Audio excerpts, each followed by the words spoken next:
Jean Harlow was an American film actress and sex symbol of the 1930s. After being signed by director Howard Hughes, Harlow's first major appearance was in Hell's Angels, followed by a series of critically unsuccessful films, before signing with Metro-Goldwyn-Mayer in 1932. Harlow became a leading lady for MGM, starring in a string of hit films including Red Dust, Dinner at 8, Reckless and Suzy. Among her frequent co-stars were William Powell, Spencer Tracy and, in 6 films, Clark Gable. Harlow's popularity rivaled and soon surpassed that of her MGM colleagues Joan Crawford and Norma Shearer. She had become one of the biggest movie stars in the world by the late 1930s, often nicknamed the Blonde Bombshell, and the Platinum Blonde, and popular for her laughing vamp movie persona. She died during the filming of Saratoga in 1937 at the age of 26. The film was completed using doubles and released a little over a month after Harlow's death. The American Film Institute ranked her as the 22nd in the AFI 100 Years. 100 Stars. Early life. Harlow was born Harlean Harlow Carpenter in Kansas City, Missouri. The name is sometimes incorrectly spelled Carpentier, following later studio press releases. Her father, Montclair Carpenter, was a dentist from a working-class background who attended dental college in Kansas City. Her mother, Jean Poe Carpenter, was the daughter of a wealthy real estate broker, Skip Harlow, and his wife, Ella Harlow. The marriage was arranged by Skip Harlow in 1908, and Jean, an intelligent and strong-willed woman, was resentful and became very unhappy in the marriage. The couple lived in Kansas City in a house owned by Skip Harlow. Harlean was nicknamed the Baby, a name that would stick with her for the rest of her life. She did not learn that her name was actually Harlean until the age of 5, when she began to attend Miss Barstow's Finishing School for Girls in Kansas City. Harlean and Mother Jean, as she became known when Harlean became a film star, remained very close as the relationship eased Mother Jean's empty existence and unhappy marriage. Harlean's mother was extremely protective and coddling, instilling a sense that her daughter owed everything she had to her. "She was always all mine," she said of her daughter. When her daughter was at school, Mother Jean became increasingly frustrated and filed for a divorce that was finalized, uncontested on September 29, 1922. She was granted sole custody of Harlean, who loved her father, but would rarely see him again. Mother Harlow issued an ultimatum that he would disinherit his daughter if she did not return. Several weeks later, Skip Harlow sent Baby to a summer camp called Camp Carr in Michigan, where Harlean became ill with scarlet fever. Mother Jean traveled to Michigan to care for her, rowing herself across the lake to the camp, but was told that she could not see her daughter. Marriage and early career. 1927 Euro 29, Harlow next attended the Ferry Hall School in Lake Forest, Illinois. Her mother had an ulterior motive for Harlean's attendance there, as it was close to the Chicago home of her boyfriend, Marino Bello. Each freshman was paired with a big sister from the senior class, and Harlean's big sister introduced her to 19-year-old Charles Chuck McGrew, heir to a large fortune, in the fall of 1926. Soon the two began to date, and on January 18, 1927, Jean Carpenter married Bello, although Harlean was not present. Shortly after the wedding, the couple left Chicago and moved to Beverly Hills. McGrew turned 21 2 months after the marriage and received part of his large inheritance. The couple moved to Los Angeles in 1928, settling into a home in Beverly Hills where Harlean thrived as a wealthy socialite. McGrew hoped to distance Harlean from her mother with the move. Neither McGrew nor Harlean worked, and both, especially McGrew, were thought to drink heavily. The couple divorced in 1929. In Los Angeles, Harlean befriended Rosalie Roy, a young aspiring actress. Lacking a car, Roy asked Harlean to drive her to Fox Studios for an appointment. Reputedly, Harlean was noticed and approached by Fox executives while waiting for her friend, but stated that she was not interested. Nevertheless, she was given dictated letters of introduction to Central Casting. A few days later, Rosalie Roy bet Harlean that she did not have the nerve to go and audition. Unwilling to lose a wager and pressed by her enthusiastic mother, Harlean drove to Central Casting and signed in under her mother's maiden name, Jean Harlow. After several calls from Central Casting and a number of rejected job offers, Harlean was pressed into accepting work by her mother, now back in Los Angeles. She appeared in her first film, Honor Bound, as an unbilled extra for $7 a day.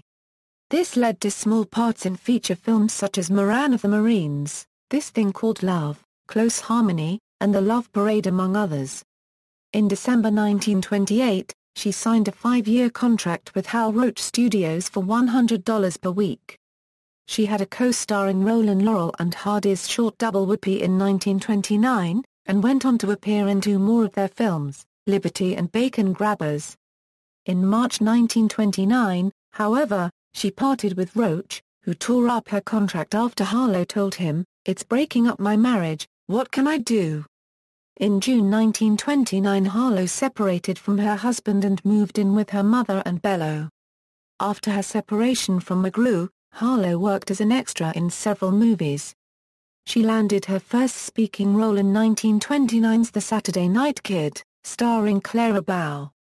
Breakthrough, 1929 €32. In late 1929, she was spotted by James Hall, an actor filming Howard Hughes' Hell's Angels. Hughes, reshooting the previous silent film into sound, needed a new actress to replace Greta Nissen, who had a Norwegian accent that was considered to be undesirable for a talkie. Harlow made a test and got the part.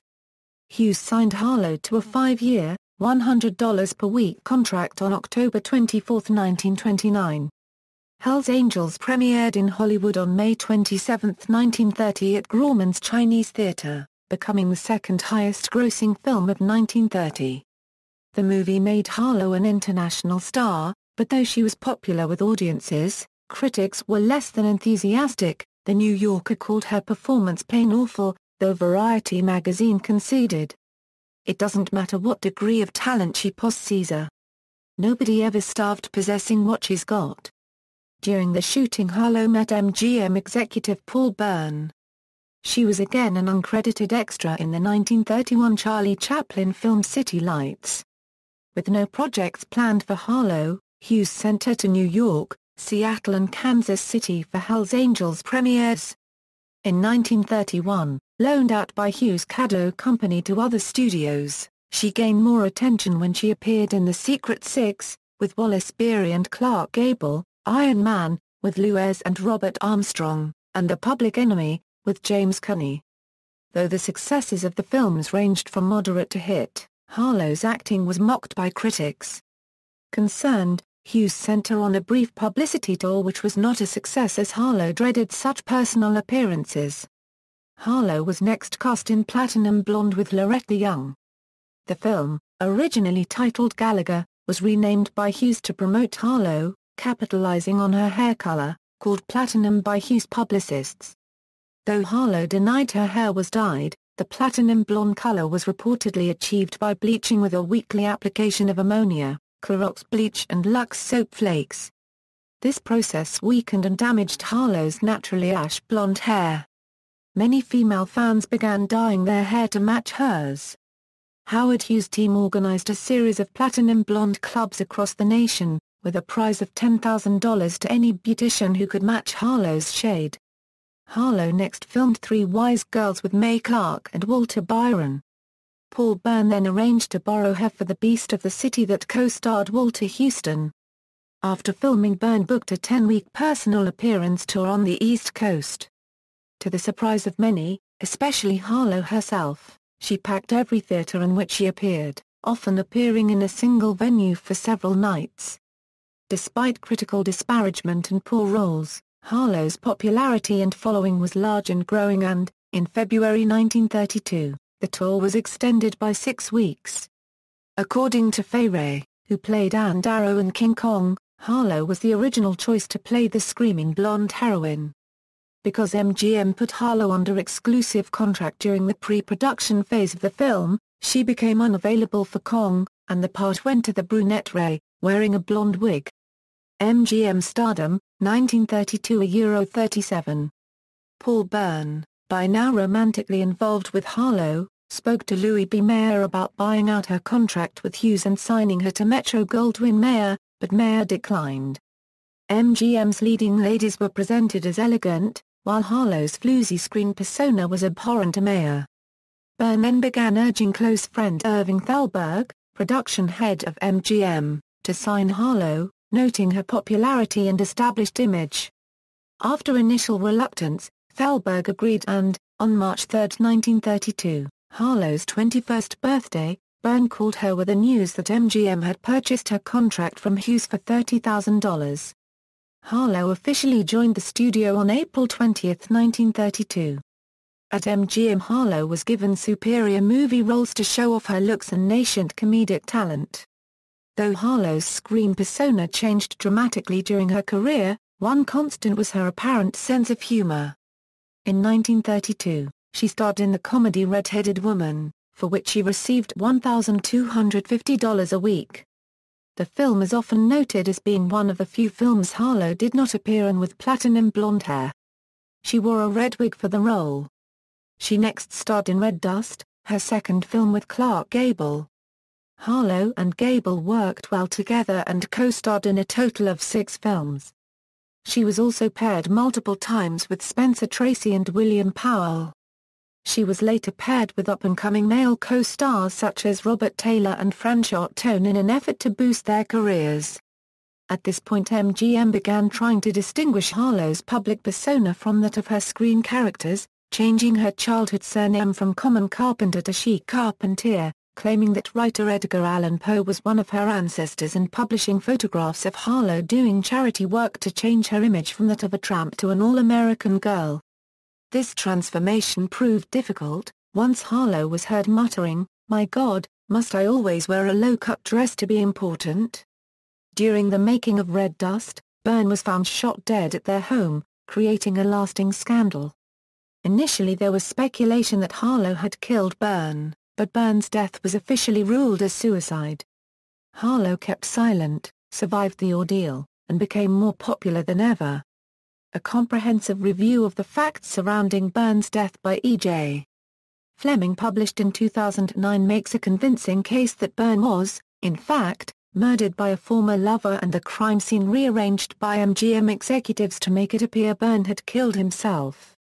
After Byrne's death, Harlow began an indiscreet affair with boxer Max Baer who, though separated from his wife Dorothy Dunbar, was threatened with divorce proceedings, naming Harlow as a co-respondent for alienation of affection, a legal term for adultery. After Byrne's mysterious death, the studio did not want another scandal and diffused the situation by arranging a marriage between Harlow and cinematographer Harold Rossen. Rossen and Harlow were friends and Rossen went along with a plan. They quietly divorced 8 months later.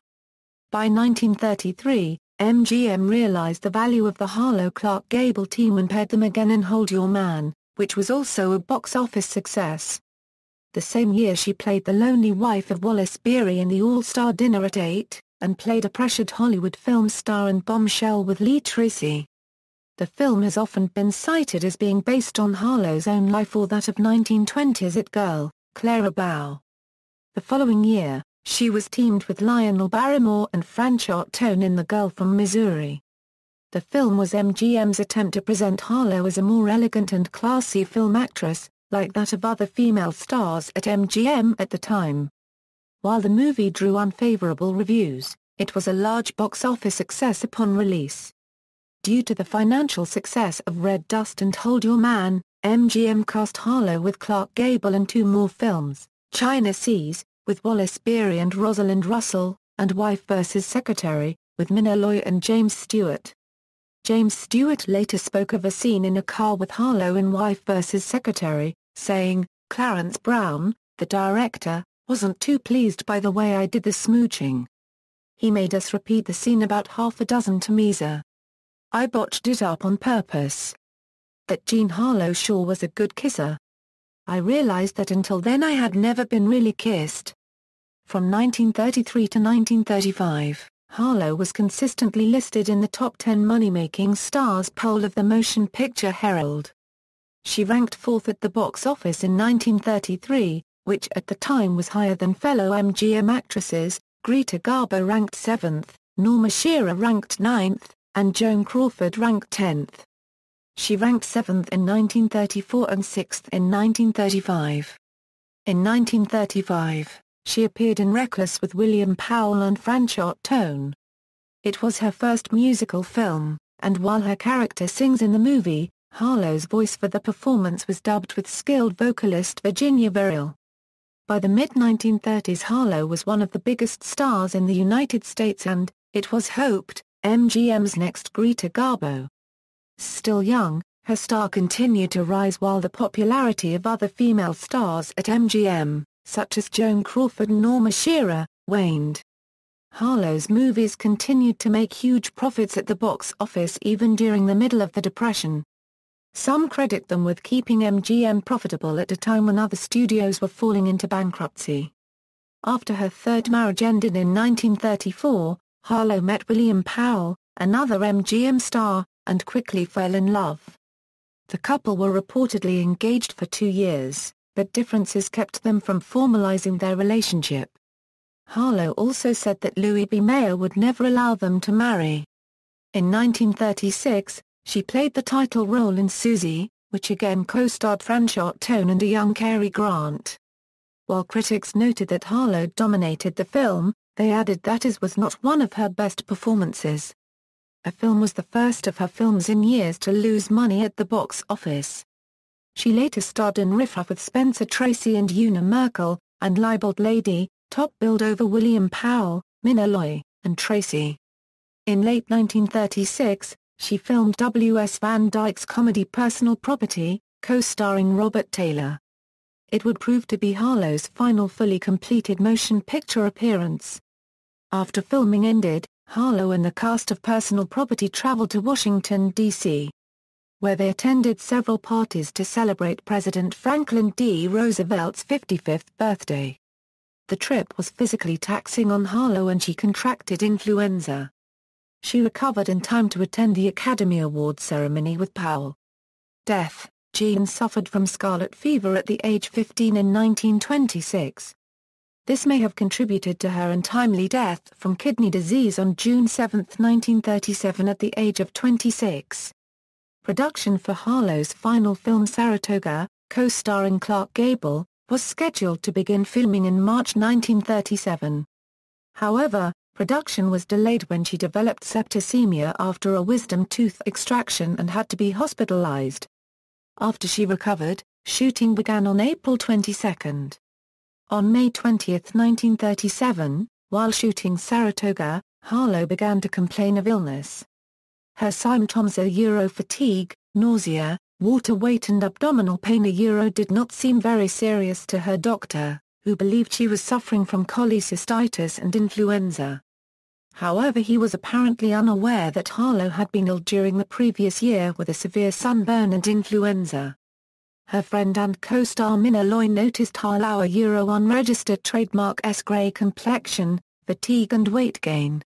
On May 29, Harlow was shooting a scene in which the character she was playing had a fever. Harlow was clearly sicker than her character and, when she leaned against co-star Gable between scenes, said, "I feel terrible. Get me back to my dressing room." Harlow requested that the assistant director telephone William Powell, who left his own set to escort Harlow back home. On May 30, Powell checked on Harlow, and when he found her condition unimproved, recalled her mother from a holiday trip and summoned her doctor.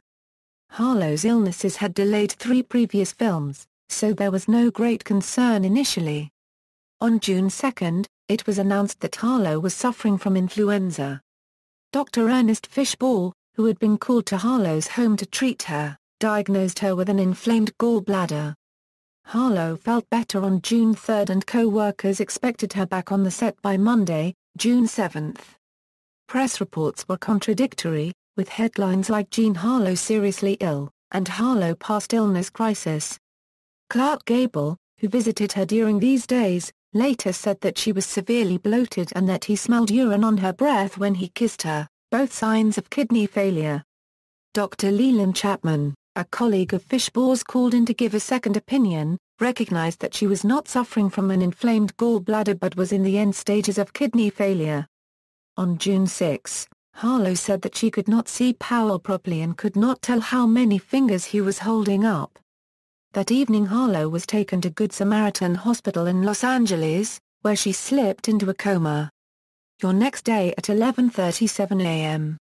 Harlow died in the hospital at the age of 26. In the Dr. unregistered trademark S press releases, the cause of death was given as cerebral edema, a complication of kidney failure. Hospital records mention uremia. For years rumors circulated about Harlow's death. Some claim that her mother had refused to call a doctor because she was a Christian Scientist, or that Harlow herself had declined hospital treatment or surgery.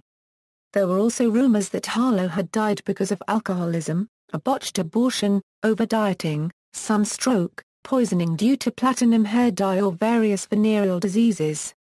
However, medical bulletins, hospital records and testimony of her relatives and friends prove it was kidney disease. From the onset of her illness, resting at home, Harlow had been attended by a doctor, 2 nurses visited her house, and various equipment was brought from a nearby hospital. However, Harlow unregistered trademark S mother had barred some visitors, such as the MGM doctor, who later stated that she did so because she was a Christian Scientist. It has been suggested that she still wanted to control her daughter, but there is no evidence to support the allegation that she refused medical care for Harlow. Harlow's kidney failure could not have been cured in the 1930s. The death rate from acute kidney failure has decreased to 25% only after the advent of antibiotics, dialysis, and kidney transplantation. Harlow unregistered trademark S gray complexion, recurring illnesses, and severe sunburn were signs of the disease, as her kidneys had been slowly failing and toxins accumulated in her body, exposing her to other illnesses and causing symptoms including swelling, fatigue, and lack of appetite. Toxins also adversely affected her brain and central nervous system. Speculation has suggested that Harlow suffered a post-streptococcal glomerulonephritis, following scarlet fever when she was young, which may have caused high blood pressure and ultimately kidney failure. News of Harlow's death spread quickly.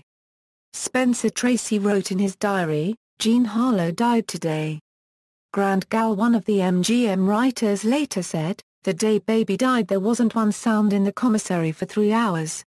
MGM closed on the day of her funeral on June 9. She was buried at Forest Lawn Memorial Park in Glendale, California, in the Great Mausoleum, in a private room of multicolored marble which William Powell bought for $25,000. She was buried in the gown she wore in Libeled Lady, and in her hands she held a white gardenia and a note that Powell had written, "Good night, my dearest darling." There is a simple inscription on Harlow's grave. "Our baby." Spaces in the same room were reserved for Harlow unregistered trademark S mother and for William Powell. Harlow's mother was buried there in 1958, but Powell remarried in 1940 and after his death in 1984 was cremated. His ashes were buried with his son at Desert Memorial Park in Cathedral City, California. MGM planned to replace Harlow in Saratoga with either Jean Arthur or Virginia Bruce, but, due to public objections, the film was finished by using 3 doubles and rewriting some scenes without her. The film was released on July 23, 1937, less than 2 months after Harlow's death, and was a hit with audiences. It became MGM's second highest-grossing picture of 1937. Since the film's release, viewers have tried to spot these stand-ins and signs of Harlow's illness. Novel. Harlow wrote a novel entitled Today is Tonight. In Arthur Landor's introduction to the 1965 paperback edition, Harlow stated her intention to write the book around 1933–34, but it was not published during her lifetime. After her death, Landor writes, her mother sold the film rights to MGM, though no film was made. The publication rights were passed from Harlow's mother to a family friend and the book was finally published in 1965.